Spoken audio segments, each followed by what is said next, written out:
Hey, have you ever thought about ditching your career and chasing your passion? Well, who hasn't, right? Alban Brooke did just that, leaving law behind for podcasting. Now, as the head of marketing at Buzzsprout, he's telling us all the secrets on growing a killer podcast, why audio still reigns supreme. And wait, check this out. Did podcasting really save him from a life of reading asphalt contracts? Well, let's find out.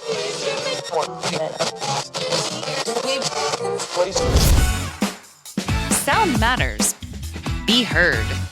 Welcome to the podcast where you get exclusive behind-the-scenes tips to make your own show sound truly spectacular. This is Podtastic Audio. Hey, what's happening? How are you doing today? Thank you so much for being here. I am Chris, and this is Podtastic Audio. You know, I designed this show and I created this show to help you create your amazing podcast. And one amazing tool to help you make that happen is Riverside.fm. Today's episode is brought to you by Riverside because when you're passionate about podcasting, you want every episode to sound its best. And guess what? Today's guest, it was recorded entirely using Riverside. No matter where they are, your audio sounds crisp, video is sharp, and the conversation, it just felt effortless. So that's why I trust Riverside to bring my passion for podcasting to life.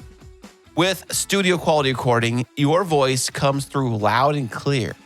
Riverside's brand new AI-powered one-click video editor makes editing such a breeze. It removes the silences, it adds captions. It even does these cool magic clips, which is great for social media.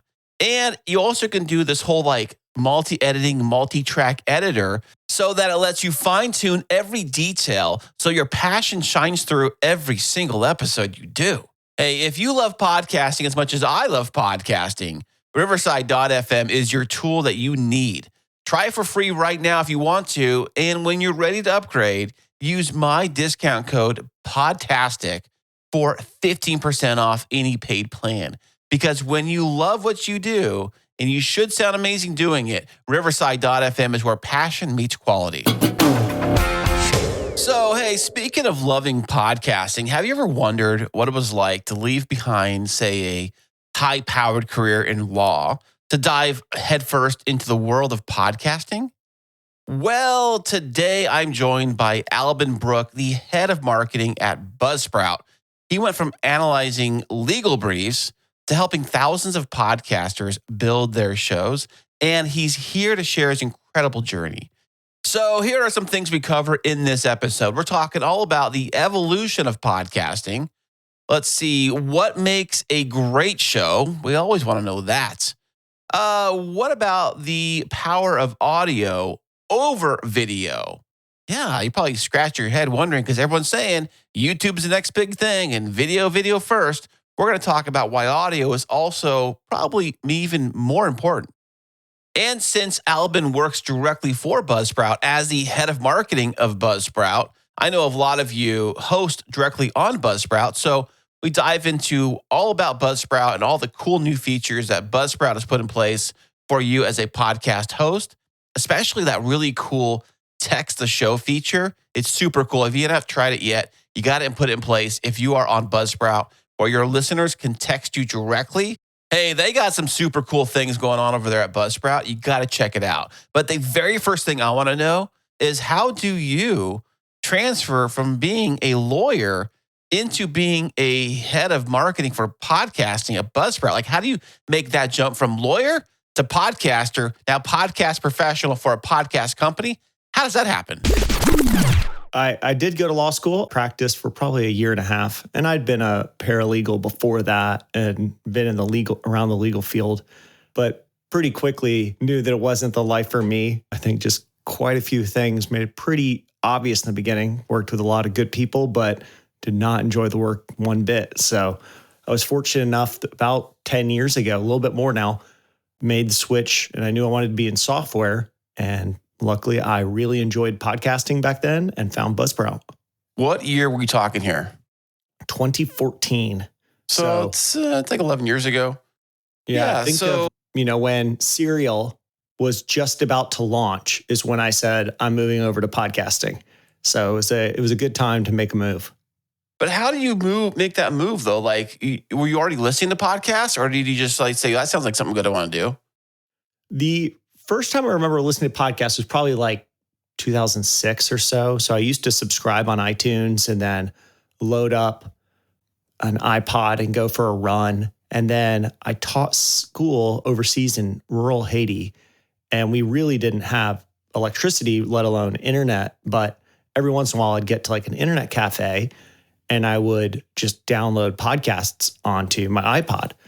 And I, listened to a handful of shows. There really weren't all that many shows in iTunes back then, but I'd listen to these shows and really enjoyed them and kind of became a super fan of a few podcasts. And, just the happenstance of life. One of my good friends was a programmer at Buzzsprout, still is. And we would talk all the time, and I'd be like, man, I love podcasting. And, talk this big game about how much I disliked my job and how cool his job was. And I was like, if you ever got me an interview there, I would crush it. And one day I came home and said, hey, the guy who's leading marketing decided to leave. Why don't you come in for an interview? And everything got very real, very fast. And so decided to leave law. It was a very big shift. I was newly married, but it worked out really well. So what kind of law were you covering? Was it like divorce law? Was it criminal law? Was it what? Well, everything I ever did was commercial litigation. And sounds like fun. It sounds like a blast, man. The last year and a half of my law life was spent reading millions of documents about the port that had been built in Jacksonville that had some issues with the asphalt. And really? So it was just this kind of mind-numbing work. And a lot of what appealed to me about podcasting and about software is if you do a couple hours of really good work in, software, that could be the game changer for you. Really, a couple hours of really good marketing might be really, really impactful. But in law, everything is built around the hourly rate. You're billing as many hours as possible. And so I just kind of kept seeing, the smarter you are and the harder you work, it doesn't really matter as much as how many hours you work. Really? That's interesting. So I would end up, seeing lots of people who were 10 years my senior, and they're working very hard. They're very smart. They're very diligent. And yet it really, really mattered how many hours were they putting in. And so you'd have, people who would work 12-hour days on a Saturday, and people who'd call in to say goodnight to their kids at night because they were never home at night. And, I just kind of kept seeing this. My dad's an attorney and had always warned me against going to law school. So everything had kind of combined to pretty quickly come to the realization, this was not what I wanted to do. But when you're still young, it's, feasible to take the pay cut, make the switch, and figure out a new path. That's usually not the case, though. A lot of people will like follow the career that puts them in the best position to make the most money as quickly as possible. And I would think being a lawyer would put you in a great advantage to have that happen, and to kind of sidestep that and to go into podcasting. You must really, really have loved podcasting to make that happen. Well, so coincidentally, I think the big thing that convinced me to change, or at least one of the things I thought about a lot, was a podcast episode. At the end of law school, I passed the Florida bar and I'm looking for a job.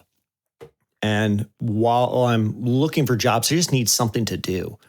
And so a guy at church had a lawn crew, and I went and just mowed lawns. So it was something to do during the day just to kind of have a bit more structure. And I would listen to podcasts pretty much nonstop while I'm edging. And I listened to the entire, or at least a big portion of the back catalog of the Freakonomics podcast. And they had an episode about quitting and about all this research about people who have kind of this sunk cost fallacy. The relationship you're in is not working and it's probably not going to ever shift, but you've been with someone for 2 years. You kind of feel like you should get married actually because you put so much time into it. The house that you're in, you've worked on a lot of projects, even though it never will be exactly what you want. There's so many examples where we just kind of stick with something. And they talked about careers and quitting and shifting careers. And I remember this distinct moment, and I know what house I was mowing. I know where I was. And I remember thinking, well, of course I would quit. Of course I would shift jobs. Of course I would, give up on the failed relationship and I'd find the right person for me, and that idea went through my head. And I remembered that episode and that thought over and over again during that year and a half of practicing law, where I'm like, I know with complete clarity, this is not what I enjoy. I enjoy the money, but I don't enjoy that I have no time to spend it. And it's pretty obvious. Law has, in law, lawyers will call it the golden handcuffs, that you start making more and more money, but you accelerate your lifestyle. And so everybody eventually has their kids in private school, and you're wearing really expensive suits, and you're driving a BMW, and you're a member of country club because you kind of need to be in a country club to get good clients. And before you know it, unless you're making $240,000, you're broke. And that sounds kind of nutty, but the idea is you are kind of amping your lifestyle so that you can be a better lawyer. But you got to pay to play, man. Got to pay to play. And I didn't really care to drive a BMW or wear nice suits or be part of a country club. And so I was like, those aren't going to be benefits. Those are only going to be things that kind of lock me in to, I definitely can't quit 5 years from now. I won't be able to quit once I have kids. And so it's kind of a realization. I'm getting near the end of the time where it'll be easy to switch careers. Right. So how long were you doing that though, you think, before you made the jump? How long was I anticipating that I should leave? Yeah, well, that too, yeah. I mean, I think I probably wouldn't have finished law school if I'd have been financially wealthy enough to just eat the debt. Right. But only practiced law for a year and a half. Wow. Well, good for you, man. I'm glad that you're doing something you actually enjoy and you love. Now, have you been doing the marketing side of Buzzsprout the entire time you've been there? Or did you kind of bounce around different positions? The position itself has changed. I think I probably had near the same title the whole time, but I've been doing marketing. But in the beginning, we didn't have a support team either. So I was doing all customer support, and it was really just, 4 of us in a very small office. 4 for the entire team of Buzzsprout? The whole employees was 4? I think that, yes. And we only had, it was the 2 co-founders, a designer. So I guess there were 5 of us. Still really small. Now, at that early on in the stage in Buzzsprout's history, was there a lot of clients for Buzzsprout? A lot of people on podcasts were using Buzzsprout at that time? I don't know the exact number of people who were on free accounts and were actively using Buzzsprout, but it was something like a total of 2,000 active shows. Probably a bit less when I started. And Buzzsprout, when Buzzsprout was kind of like in the early stages, were there a lot of other competitors at the time? I know now there's a ton of them, but back then, I know Libsyn was around forever, but I don't know how many other hosting platforms there were back then. There were the Blueberries, and there was Libsyn and Podbean and probably Spreaker too. But there are also other ones like Podomatic that kind of faded. And there were pretty much the entire history of podcasting. There have been new people who will kind of enter the space and start working in podcasting. And, some of them fade away and some turn out to be pretty good. We've had a couple competitors launch since I've been in the space that have turned out to have some staying power. Anchor obviously being the biggest, but there were pretty good competitors back then. But Libsyn was the really big one. Right. They were significantly larger than us. In 2014, before I joined the team, 2 people went to the very first podcast movement, and they met 1 Buzzsprout customer at the entire conference. Wow. And they came back with 2 insights. One was, oh, we only had one customer there. So this market is much larger than we thought. And two, they saw the other software. So they saw our competitors, and they're like, our competitive landscape we are much simpler and we're much easier to get started and we're much more user friendly. And everybody else has these incredible features for an extremely techie audience because they all grew up in 2004 with people who were like, I'm manually coding, writing this RSS feed. But if you're going to do it for me, that's a benefit. So a very technical audience. So our benefit was, we have a little bit more of an idea of who our audience is, who our target market is. And overall, this market is much larger than we thought. Yeah, that's one thing I love about Buzzsprout, because I've used Buzzsprout, and you guys have a very simple user interface. And even today, I don't know what it was like back then, but today it's incredibly easy to use. I've used probably 4 or 5 different podcast hosts that I've played with, and yours seems to be the easiest and simplest to use. And the layout's very good. It's always evolving. I love you guys that you're always evolving your layout and your features, and some of the cool features, like you have that amazing text feature built right into the app. Was it text the show or whatever? Does that work with the podcasting 2.0 features, or is that something different than that? I don't know, No, it doesn't work with the cross-app comments. I think the cross-app comments are kind of this holy grail. That would be just an incredible thing that if we could get that to work and all the apps would respect it and people could comment and then the comments would show up somewhere else. But that just was born out of us podcasting. So we were on Buzzcast, and there's an episode where Kevin, I think, says something like, for the new year, we got to figure out a way for customers to reach out. And we tried Pod Inbox, and we tried people recording messages and sending them in, and email, and we tried everything. We had Twitter conversations, anything we could do to try to get our audience to reach out. And I just had this account where I'd been using to send mass text to people when we went to conferences, just to, message the 200 people from Buzzsprout and say, hey, we're all going to meet up at this bar. We'd love to buy you a drink or something. And so I had this system set up. And so I just put into the show notes, hey, shoot us a text, tell us what you thought about this episode. And we talked about that. And that was our little experiment. And whatever the number was, we got so many responses that for the next episode, we didn't report how many people wrote in, because Kevin who's on the show, had already said, oh, we're going to have to build this into Buzzsprout. This has got to be our next feature because it was so effective for us. Podcasting really is a one-way street. It's from the host to the audience.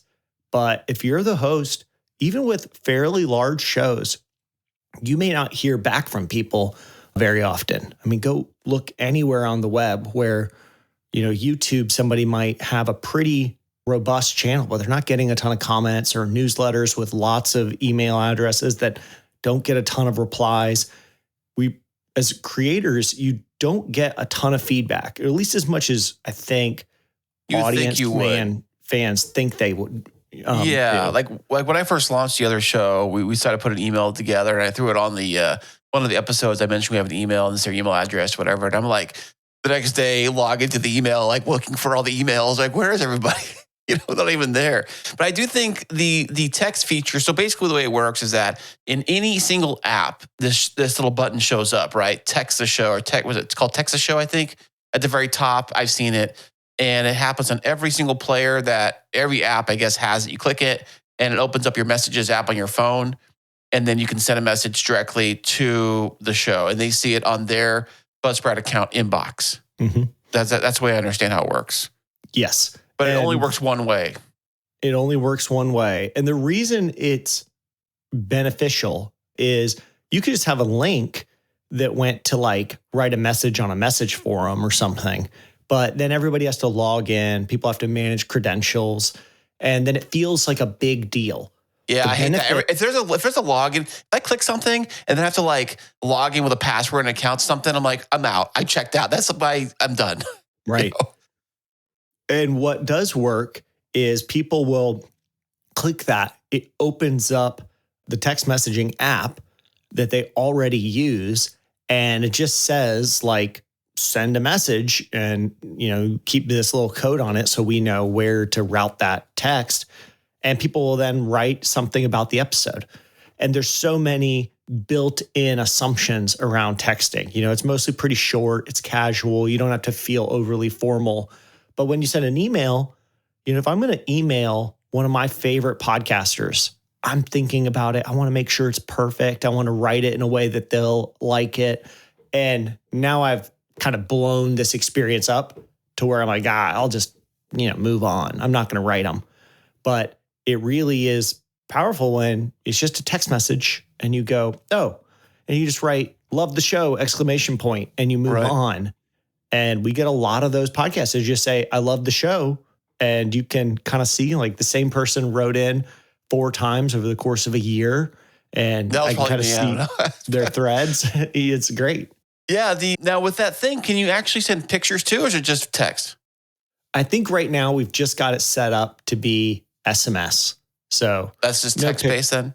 Yeah. And there's, some kind of privacy considerations there too. If we start having photos come through, then we're more worried. Like, are people getting spam? Are they getting inappropriate messages? Or what do we have to start censoring? Well, I'm sure a lot of people, I think some of those, like, let's just say more risque female type shows are probably getting a lot of inappropriate images probably emailed to them, I would think. I've heard stories about that kind of stuff. So I only can imagine if it's incredibly easy to do with your phone, just click, you're done or whatever. But I think it's an amazing feature. I don't know if anybody else is using that feature. I think it's fantastic. I think you do have to tell, if you are hosting on Buzzsprout right now, you have to let everybody know that you can text the show with the little link on the show notes. Otherwise, they probably won't know to do it. Because I don't know how many people actually look at show notes as frequently as, or at least they're looking for links for the most part. That's probably the main reason people actually look at show notes. So if you have a regular show, an ongoing show, you're just doing your thing and you never mention anything in the show notes, people probably won't go there for much of anything, I think. Yeah, so for Buzzcast, we end every episode with one call to action, and we ask a specific question. And the way to answer that question is to tap the link in the show notes and send us what you think. And so we have, a question. We talked about like creators' journeys on a recent episode and how some people will start out as a blogger and then they start podcasting and then they move to video. And the point we were trying to make was you kind of just need to start somewhere. You don't have the fully formed idea of what you're going to do in 5 years. That's not likely accurate yet. There's going to be a lot of twists and turns you don't anticipate. And so that was the point we were trying to make. So we're trying to get people to share, like, what was your creator journey? And when you get, it's the ease of a text message, people text and they fire off a message, then it becomes pretty easy to start collecting all of those. And people realize, I can't text the show. So sometimes they're writing in, answering the question. Sometimes it's just a thought about another segment. Right. So I did notice that when you do read them back, you'll say the location they came from. So when you see it on your end, when somebody texts the show on your end, you just see the location in the message, or do you see the name, or what do you see? What do you see on your end? We are just looking at that area code and then, figuring out. So it's the area code. Or that's a Jacksonville, Florida area code. And so that's what we'll display inside of Buzzsprout. So people can say, somebody from Jacksonville, Florida. And often I can see the same person is written in 4 times and we'll pull those all together. And maybe at one point they'll say, this is Chris from Podtastic Audio. And then we go, okay, so you wrote that the first time. Now I can scroll down and still see who it is. So we'll, at that point, stop saying where you are in San Diego. Instead, we'll just say who you are. Gotcha. Now, for privacy reasons, does it show the number, or the full phone number on your end? No, we don't do that. I think we show last 4 just to help you differentiate. Because I was kind of wondering, because you get all these people's phone numbers. I don't know if that's...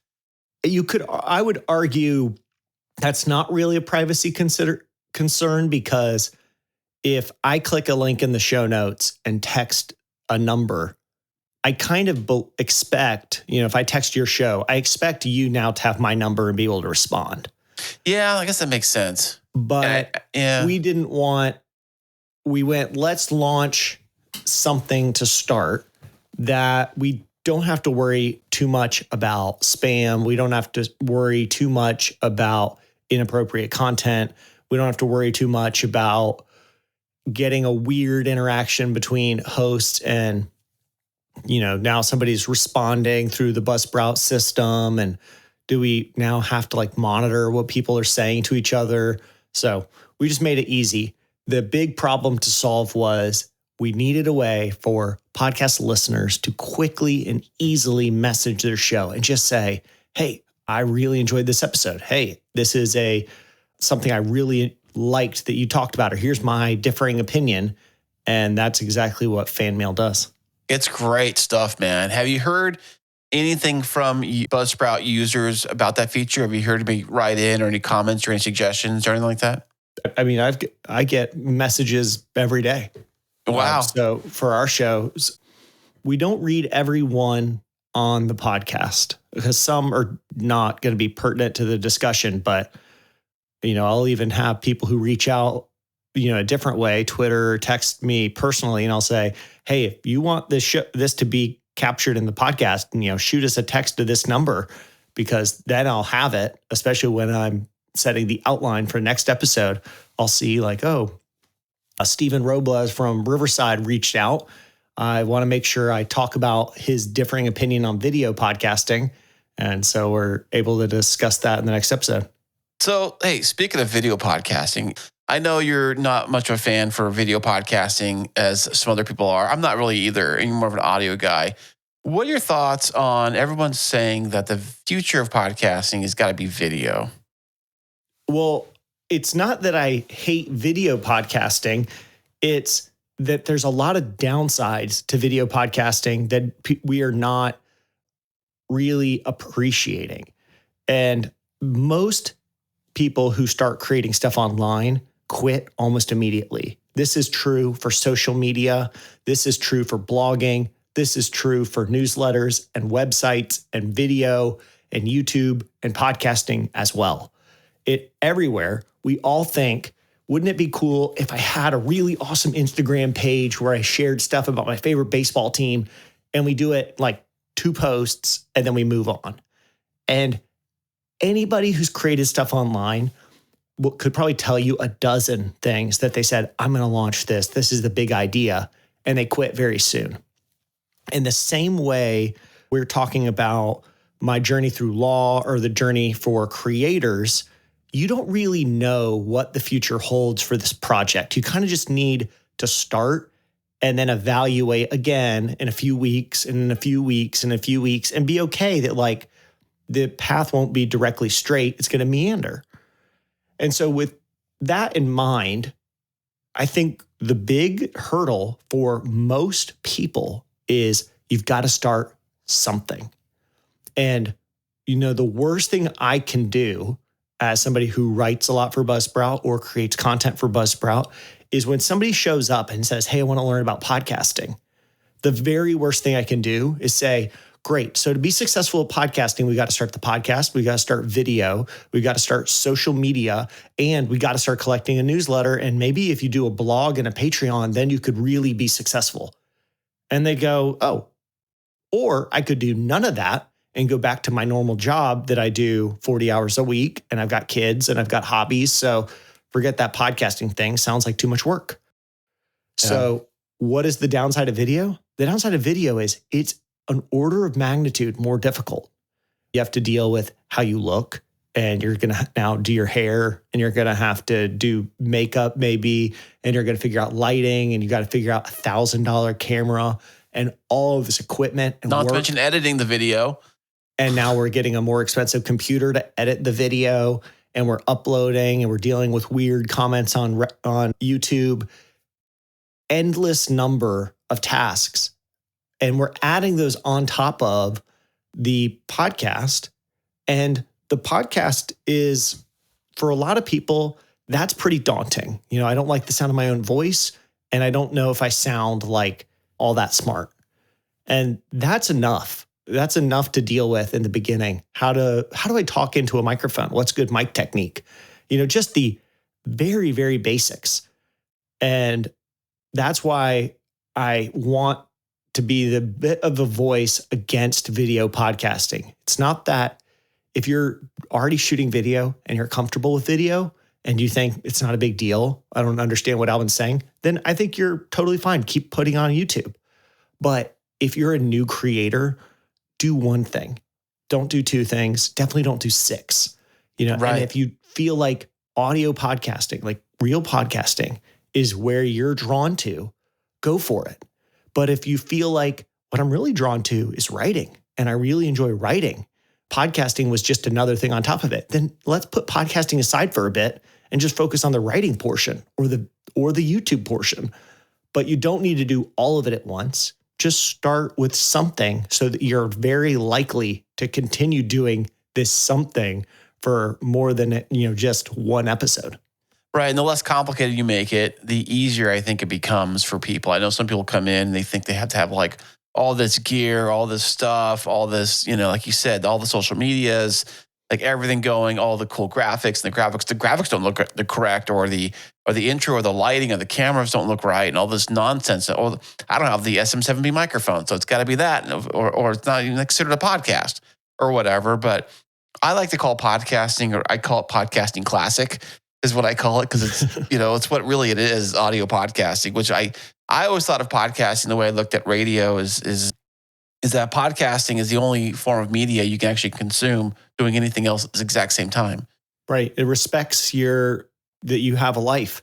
Right. Every other social platform is like, I need all your attention. I need 100%. You to fully be present with YouTube and locked in on TikTok.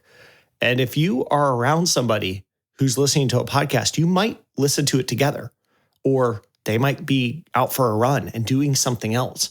But if they're watching YouTube, they're not also going for a run holding their phone, and they're definitely not on TikTok and also engaging with you in a conversation. Like, they're mutually exclusive. So that's why I'm really drawn to radio. I'm really drawn to audiobooks and really drawn to podcasts. I think that's why audiobooks were invented, because people were busy and they wanted to listen to or read their book, technically, listen to their book, which, kind of like reading, while they're busy doing other things at the exact same time. That's why I love audio and I love podcasting. I'm listening to podcasts while I do the dishes, and especially at work, because I drive for work for a living. I'm constantly in the vehicle. So that's how I got drawn to podcasting in the first place. How I got started was I listened to a lot of morning radio. I loved morning radio. And then I went to working night shift. I'm like, well, I can't listen to morning radio anymore. But then I discovered podcasting, and the morning shows were putting their broadcasts on a podcast. So now I can listen to them whenever I want, like as convenient for me. Almost like, if you remember when DVRs first hit the scene, yeah, and everyone's like, I don't have to wait 8 o'clock to watch my favorite show. I could record it and watch it whenever the hell I want, which I think is fantastic. I think that's the beauty of podcasting. I guess it's kind of the same way YouTube works too. But YouTube for me has always been, I'm going to go on vacation and show you what we did. Here's our vacation. Here's our stuff. Here's us at the beach. Here's us here. Here's a Disney World. Here's us doing something, rather than here's us, look at us talk about the thing we just did. Right. That's kind of where I look at the difference between video podcasting. I think some of the best video podcasting shows are very expensive, with studios and celebrities, and they're all in the same room, and they're highly produced, and it's almost like a radio station, really, what they are. So now, if you're going to jump into that space, or it's a TV show. I mean, or any TV show, like a night show or Tonight Show, or that kind of stuff. So now you're competing with that. Good luck. So it's much harder to get into, I think. And the nice thing about podcasting is, because the barrier to entry is so low, you can get your audio quality to be relatively close to a very big show without much investment. You can get, a lot of shows are unscripted. And so you can, after, a bit of work, get pretty good at good podcasting and crafting a good story. Now you're just bringing your own expertise and whatever is interesting to you. So if you've spent, like somebody I've met, your whole life setting up coin-operated laundry mats, and now you want to share that expertise, well, podcasting, you can do it through a podcast, and pretty quickly you're going to be good enough at the podcasting part that you're good because you're bringing this whole wealth of information about coin-operated laundry bats. And fascinating stuff, man. Is that still a thing, though? I think everything went to that digital cards now. I don't think you use coins for anything anymore. I'm sure that now they're not coin-operated. They're all credit card operated. Apple. But, for lots of people, you're bringing this expertise to video or podcasts or some other medium. And what I want to do is help people get as quickly from I am an expert or I'm an opinion person or something. I have something interesting about me.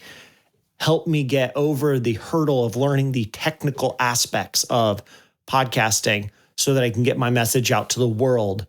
And we want to make that process as easy as possible. That's our job as Buzzsprout, but it's also my job as a marketer, helping write guides and also thinking through this problem that we pretty much only started seeing about 2020, which was everybody started hearing, oh, podcasts are really big on YouTube. Podcasts are really big on Spotify, and they're video podcasts. So I need to be doing video. But now there's research that of the top shows in the whole world, a good portion of them are not doing video, and almost none of them are putting video on Spotify. Yet those are the stories that all of the experts and the gurus and the influencers were all handing each other. But if the biggest shows in the world aren't all doing it, definitely my small show about coin-operated laundromats does not need to invest in $4,000 of video equipment. Right. Definitely. 2020 was quite a year for podcasting. I got in just before that. And then next thing you know, it was a big wave of everybody doing podcasting. That's why this show launched, because everybody was asking me questions about podcasting and stuff. Like, well, maybe I'll make a second show about podcasting. Here it is. But I never thought of this show being a video podcast. That's why audio is in the name. Makes sense. So I know for me, video has always been great for showing people stuff and showing things. And I think that if you're going to do a great like talking head video, I think you have to run a lot of B-roll kind of effects and a lot of different things, showing different things. And even that, this is my personal opinion. I think for YouTube videos to be successful, because the attention rate is so low on a YouTube video, that you have to be short, like fairly short, not real short, but maybe you can be like 5 to 10 minutes short to the point, and lots of different visual, fluff being thrown on the screen just to kind of keep someone's attention for the entire time. And the thing about video, but especially YouTube, is that if you look at a YouTube screen, you got the video you're watching, then you got all these other videos. Hey, check these out. And I think it was you or somebody else said something about YouTube doesn't care what video you're watching as long as you're staying on their platform. Right. And that's all they care about. They don't. And so they're totally fine when I'm watching my woodworking video and they're like, hey, if you're happy, we're happy because we're going to get to show an ad here in a second. But if they think for any reason that I'm starting to wander, they're going to pop up any other types of videos. So there aren't even going to be related woodworking videos. It's going to be like the truck video, and it's going to be best cameras to buy 2025 video. They're just going to throw anything they can up there. And as long as I'm staying on YouTube and just clicking, then they're perfectly happy. They don't build audience loyalty as in the same way that podcasting does. That is very true. We talk about podcasting having a discoverability problem, that it's hard to find new shows, but that is a bit our kind of the saving grace of podcasting. It's hard to find a new show. So when you do, you kind of stick with it and you're a bit more loyal. I have multiple podcasts that I've listened to for 5+ years, but I don't have many YouTube channels that I've watched for 5+ years. And I have, it's more similar to the age of blogging, where if you found a really good blogger, you kind of stuck with them for a while because it was hard to find somebody who wrote in a way that you found compelling. But with TikTok and with social and YouTube, they're all totally creator agnostic. And they're like, hey, you made that one good video one time, so we showed it to a lot of people, but you got to keep performing or you're not going to get any audience at all. And Yeah, the algorithm just kind of like, is the algorithm on YouTube? All those social media platforms have an algorithm, and you got to play nice to the algorithm and get on their good side. And one thing about YouTube is that I notice I subscribe to probably 100 different channels on YouTube on different platforms, and I rarely see those being put in my feed or whatever. Sometimes I do, but I see a lot of the other stuff that I'm not even subscribed to, because YouTube knows, like, hey, you've seen videos on this subject matter. Here, we'll throw you a bunch of those ones. But with podcasting, the only shows I see pop up in my podcast app are the ones I subscribe to. Right. That's it. And yeah, algorithms are always leaning towards the revealed preference, the thing that you are likely to click, not the stated preference, the thing that you say you want. And podcasting allows you to be a bit more like the idealized version of yourself. I want to be a good dad. So I really want to I found a great podcast about becoming a better father, and I'm going to click on that. But if you are over on Instagram and you're all worried about, you're thinking about, I'm going to follow these accounts because I want to be a better dad, they're still going to throw tons of like trucks in there as well. And you're going to spend all your time watching like golf recap videos and truck videos, because when you're presented with them side by side, whatever you're more likely to click is what they're going to show you. And they'll pretty quickly hone in on that and just show you that 100% of the time. But with podcasting, it's not curated by the algorithm. It's curated by me.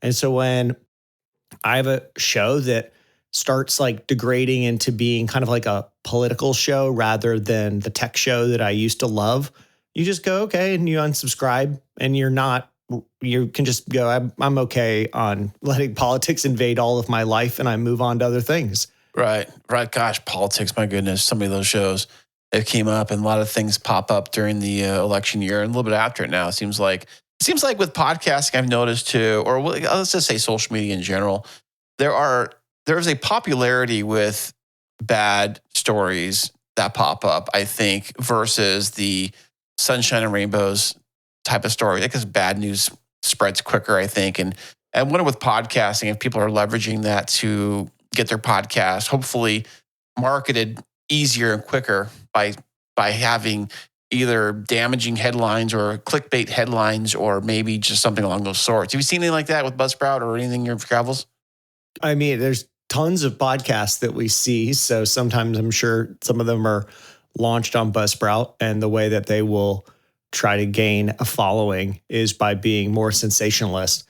It works less well on a podcast because you're not constantly getting tons of exposure to new people. You're going to do that somewhere else. So, okay, if you spend a whole episode diving into some political controversy, you still have to go out onto social media to spread it to a bunch of people to try to get people to click through and listen to your dumb opinion on your podcast.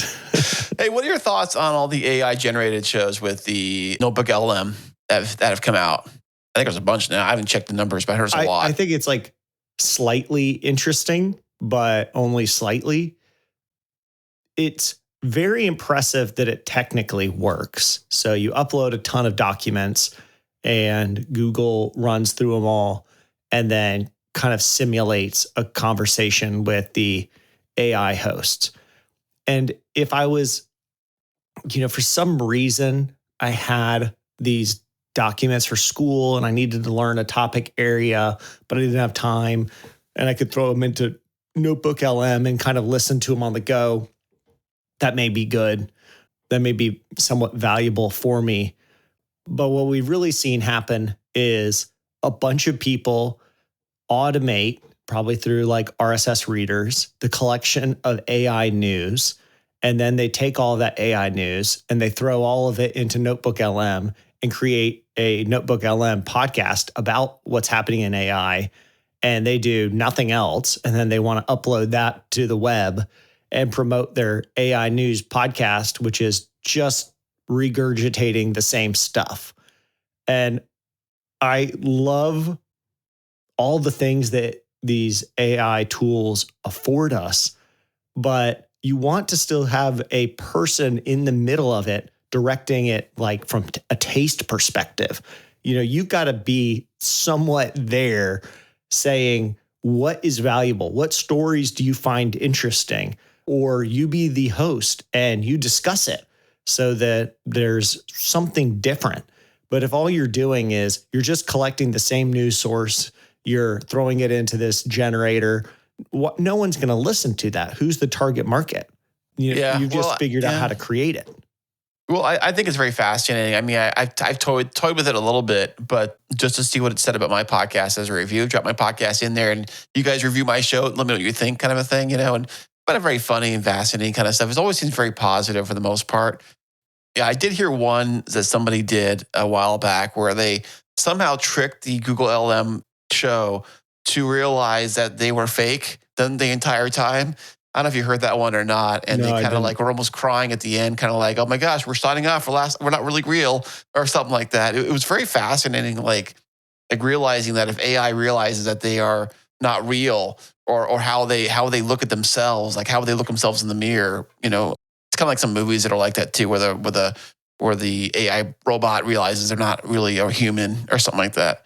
I kind of find that stuff kind of fascinating. And I think there's a good play. I think there's good uses for that kind of stuff where you're trying to summarize an entire document down and you get like the summary version of it and you get the quick audio version of it. And they tell you in a way that doesn't sound so robotic.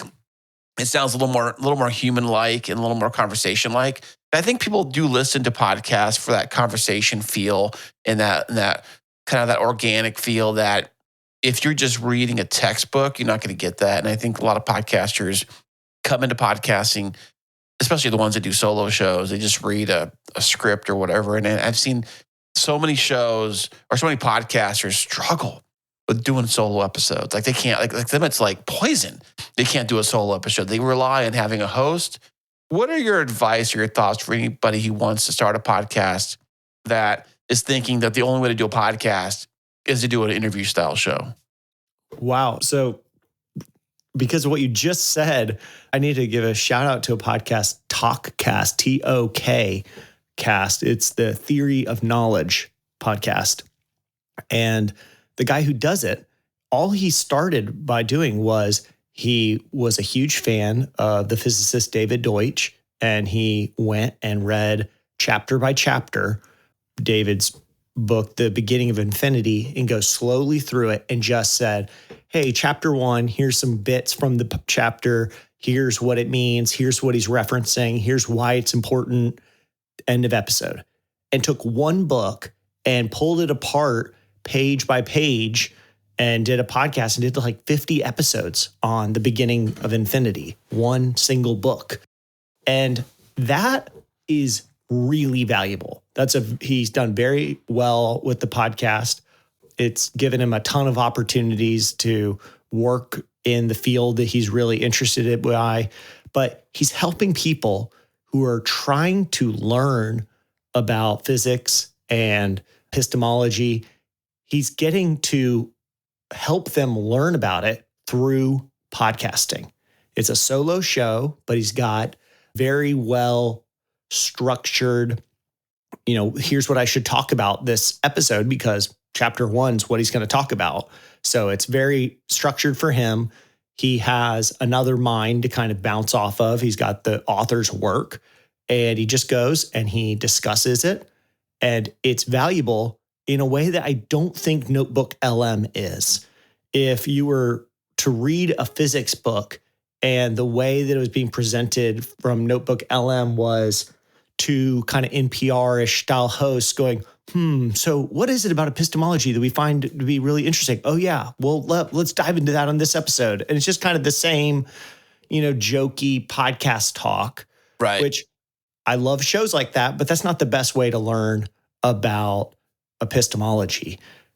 So I would recommend anybody who wants to do a show and maybe doesn't have a co-host who is a good sounding board, maybe consider, is there a book or is there a TV show or is there some body of work that you want to interact with and share your love of? You can just go piece by piece and create it as a podcast.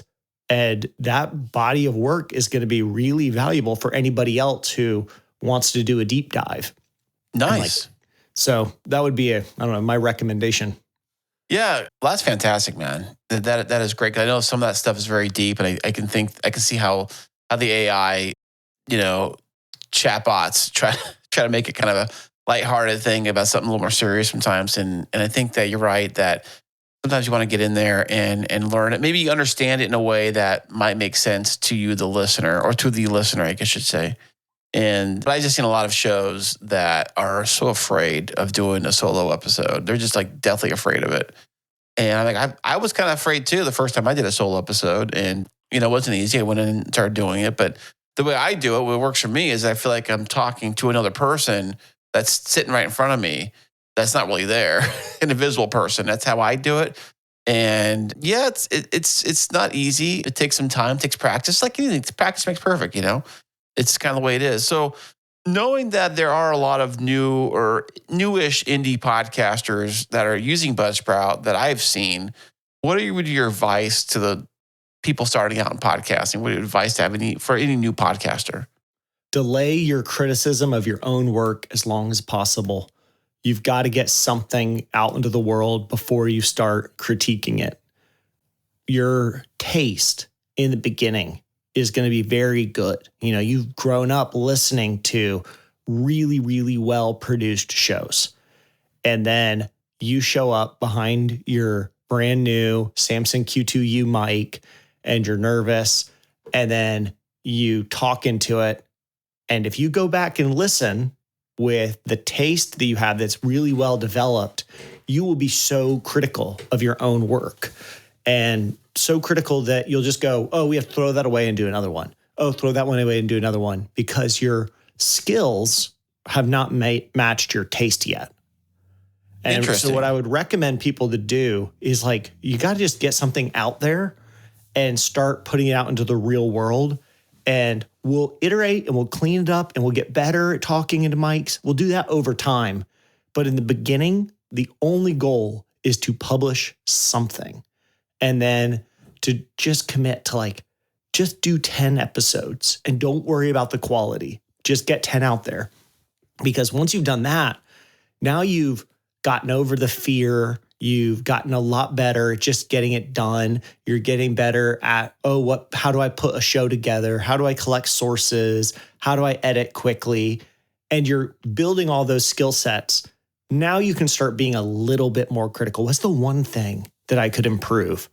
And you'll naturally get better through repetitions. The opposite way of podcasting is what I've seen way, way too many times.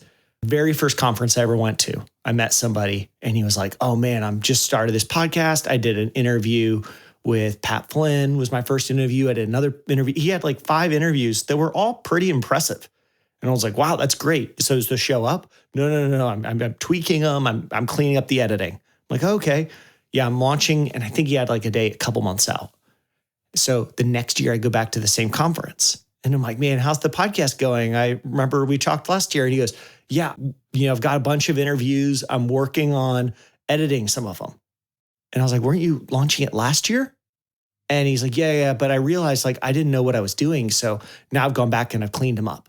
And we met a third time. It was the final time. No way. And he was doing the same thing.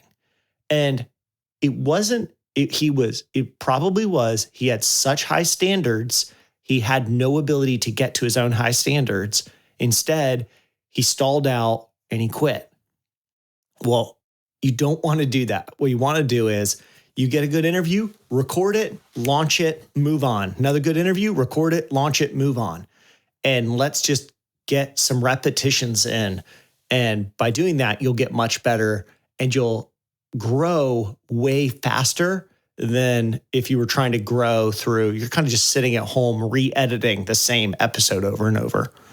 I've seen a lot of shows that do big name guests, like you're saying, or whatever. They will hope that is the silver bullet to get their podcast to be, top 1% of Apple or whatever it is, think that there's one big name and then they get that big name on the show and the big name doesn't share the episode or whatever. And they're kind of, crying and pissed about it or whatever. So I personally don't think that a big name is the answer to get your show. It may help a little bit, but I don't think it's the answer to get your show out to the top top of all shows. Yeah. You know? Sometimes it might work really well, especially if it's a great episode and they decide to share it, but that's not within your control. The only thing within your control is, hey, I'm going to do my best with the time I have allotted for this podcast. And if that's 2 hours a week, well, let's do the best work you can do with 2 hours a week and figure out how you want to allocate that time and go for it. What does not work is, getting that one guest and then going, as soon as she shares this episode, it's all going to blow up. Even if they do share it, it can really just be a dud. And it was, they didn't get much pickup and the link was deprioritized in the algorithm. And so nobody made it over to the podcast. And you go, oh, I had all my hopes invested in this one basket of this one interview. And now I feel crushed, but much healthier is just to rely on, I'm trying to grow. I'm improving as a podcaster. I'm improving as a marketer, or I'm improving as a subject matter expert. And my goal is not to be blowing up the podcast this year, but to act in a way that I can be doing this 5 years from now or 6 years from now. Because in the future, if I've put in the reps for year after year, I'm going to grow so much more than in so many ways that I had not anticipated. Yeah, definitely. Practice makes perfect, not the other way around. So, Alban, this has been so great having you on the show today, man. I really appreciate you stopping by today and all your great wisdom and all your stuff with Buzzsprout. What an amazing company and what an amazing podcast host Buzzsprout is. All kinds of cool features you guys are putting out there. And it's such an easy, of all the podcast players, it's like the easiest to use. Very user-friendly. I absolutely love it, man. Thanks so much for coming on, man. I really appreciate it. Thank you for having me. I appreciate it. Hey, really quick here, where can we find out all about you and all your wonderful stuff? Probably best way to reach me online is probably on Twitter. And if you want to learn about Buzzsprout, come over to buzzsprout.com and you can check out all of our podcast guides, or you could go to the Buzzsprout YouTube channel or any of our socials and follow us there. Wow, that was fantastic. I want to thank Alban once again for stopping by the show today. What an amazing conversation. What a great guy. I've listened to his show. I listened to Buzzsprout's show. I use Buzzsprout for my client show. They actually host over there at Buzzsprout. So I'm well aware of how to use Buzzsprout, navigating their system. And I think it's one of the easiest places to actually host a podcast on. They got so many cool resources, so many cool things. They're doing great stuff over there. If you want to create a podcast and you don't know where to host at, give Buzzsprout a try. So thank you once again for listening all the way to the very end of this episode. I do these episodes for you. Everything I do for podcasting and Podtastic audio here, every single thing I do is to create amazing content to give directly to you, including a brand new book I just wrote. What? Did I just blow your mind? Yes, I wrote a brand new book. It's called the Podtastic Playbook. I'm going to be talking all about it in the very next episode. But for right now, you can find it on Amazon, Apple, Barnes & Noble, all online. It's the Podtastic Playbook. I'll put a link to it in the show notes here below on this episode. But the very next episode, I'm going to be talking all about that, what's in the book, where you can find it, and maybe I might be generous and give you a free copy. That's right. Stay tuned to the next one. And until then, happy podcasting.